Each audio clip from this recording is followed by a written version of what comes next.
right, we are here at my outdoor worm bin, and we've got 3 objectives going in here. We're going to check on our loofah experiment, both in the garden and in this worm bin. Then we're going to see what's left of our last feeding and feed accordingly to what we find. And then we're also going to continue to bulk up with more shredded cardboard. And I can already tell that they have not fully eaten everything that we have in here. And that was 21 days ago that we were here. And check it out, we're already finding some cranberries, and this looks like it may be what's left of the loofah. So let's go ahead and go over what we fed them last. We started with a base of oak leaves, followed by our loofah experiment. Then we put half a watermelon over the loofah, along with a red pepper, a banana peel, and a whole overripe peach. Next, we put in a wedge of watermelon and more banana peels, followed by Brussels sprouts, peppers, some purple cabbage, more banana peels, more regular cabbage, along with handfuls of various small vegetables. Finally, we put in a bag full of cranberries, and then we added our worm chow, used coffee grounds, and pulverized eggshell grit. And right now, we are already seeing some of those cranberries left over right in here, and the worms seem to be enjoying them. And here is the floofah. It looks like there are all kinds of worms inside of it, and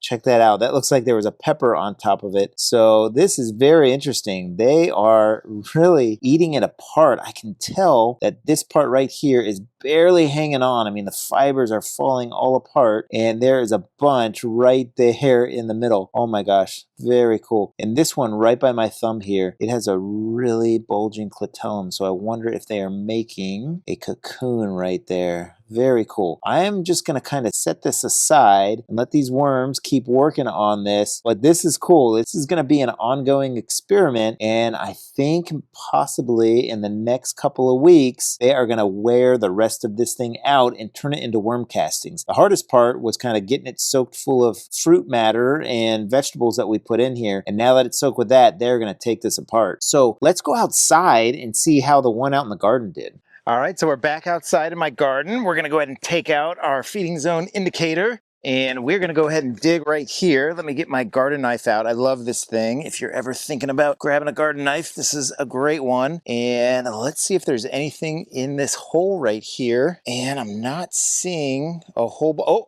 I think we got something. Here we go. It's been 21 days, and this is what we have left of that floofah. So let me see if there's any other parts. And I'll dig right in here, maybe a little bit right there. But check it out. The garden has really taken it apart in just 3 weeks. They've eaten, oh, look at that right there. Got one of those worms. I think these are those Asian jumping worms, but they have really done a number on this. And with us opening this up just a little bit, I think they'll take care of the rest. Let me see if there's any more parts of it. Maybe, nope, that's just wood chip.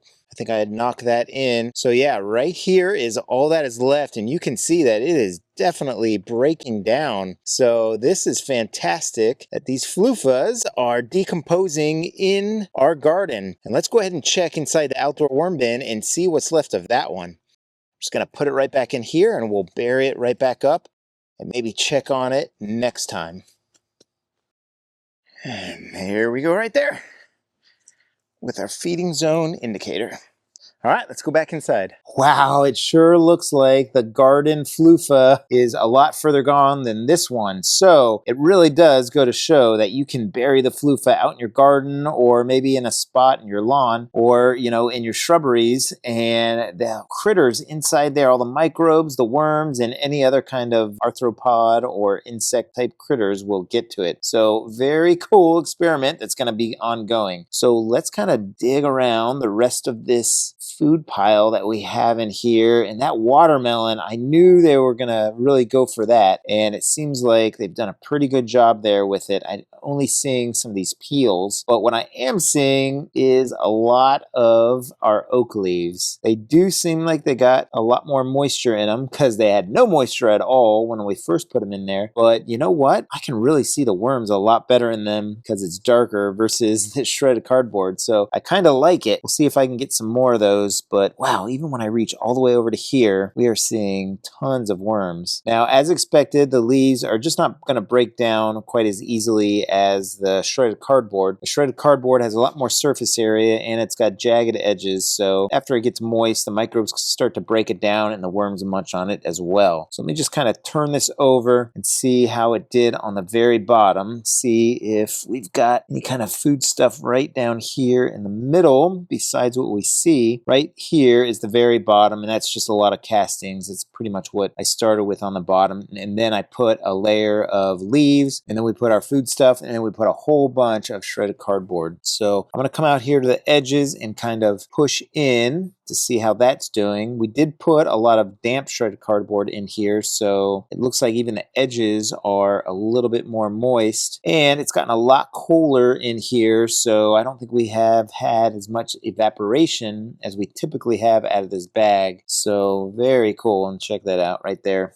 We got an acorn. I guess we'll just leave it in there. See how it does over the course of probably the next year. And yeah, things are looking good. I will say, besides those cranberries we saw on that one side, I think we're going to be able to give them a pretty good feeding, especially with how much bedding we have in here. You know, when your worm bin has a whole bunch of bedding, you don't really have to worry too much about, you know, overfeeding or having run out of food either way, because the bedding balances it out and the worms can actually eat the bedding. In fact, they're going to eat all of this bedding before all of this turns into worm castings. And yep, all throughout the bin, we're finding cranberries. They have antimicrobial properties that make them last a little bit longer than most other food, and even some of our really long-term food. I think the only match for them is avocado shells. So I'm just going to continue to go around over to this corner and just kind of dig in and break up what's in here. Those leaves have helped to keep things pretty aerated along with the shredded cardboard. In fact, I do like when I use mixes of different beddings. It really helps to prevent things from matting down, and that helps to get air all throughout the bin. The worms do breathe oxygen and they need to be moist, but in order to get all that moisture oxygenated, you need air to flow through it a little bit. So looking good. The other thing that's looking good is the fact that this bin is extremely full. Here we go with the Floofah again. We'll just set that to the side. So we're not going to have to bulk it up as much as I thought we were, so that's good. Oh yeah. Lots of great material in here. Okay, let's go ahead and make a spot for our feeding. And we're also going to make sure we place the Floofah right in the middle so that the food goes on top of it. And it is the highlight of this worm bin for the worms to keep attacking it. There we go, right there. So I initially came out with 2 bowls here of food, but I think we're just going to pick and choose what we're going to put in here. I really don't think I need to put in all that food. So I'm just going to choose what I put in here. And for this feeding, I'm getting rid of a lot of banana peels. But we'll also go in with some celery stalks, just like that. And I love to feed them my strawberry tops. This is such a great food because you can see them attack it. They'll eat this red part first and leave the leaves right here. So when you check on the bin the next time and dig around for the food, a lot of times you'll see the leaves from the top of the strawberries, and that shows you that they've eaten the red parts. So I'll only put in a couple of avocado shells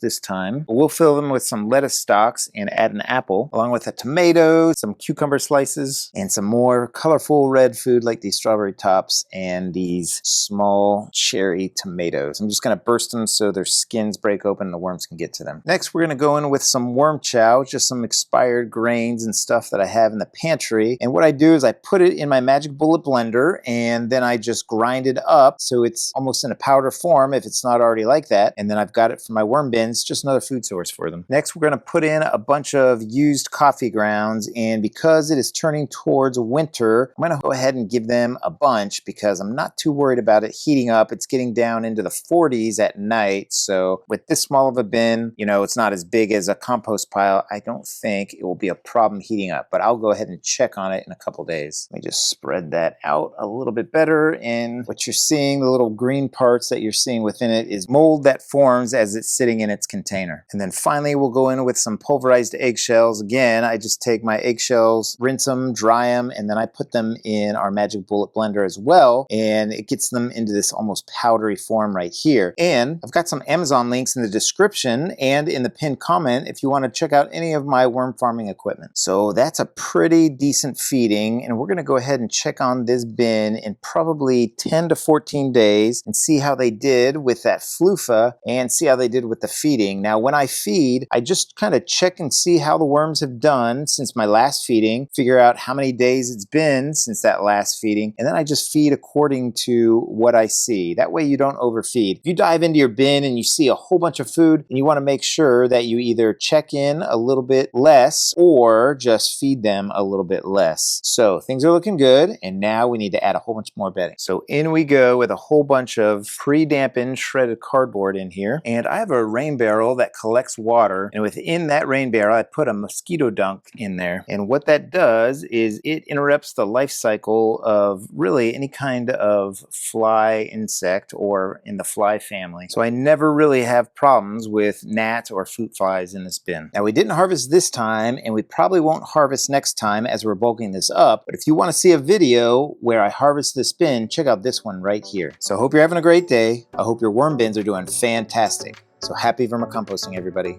Take care now. What is it? Frog. It's not gonna get you or eat you. You're fine. What are you doing? Oh, you're just trying to scare it away. I'm just trying to scare it.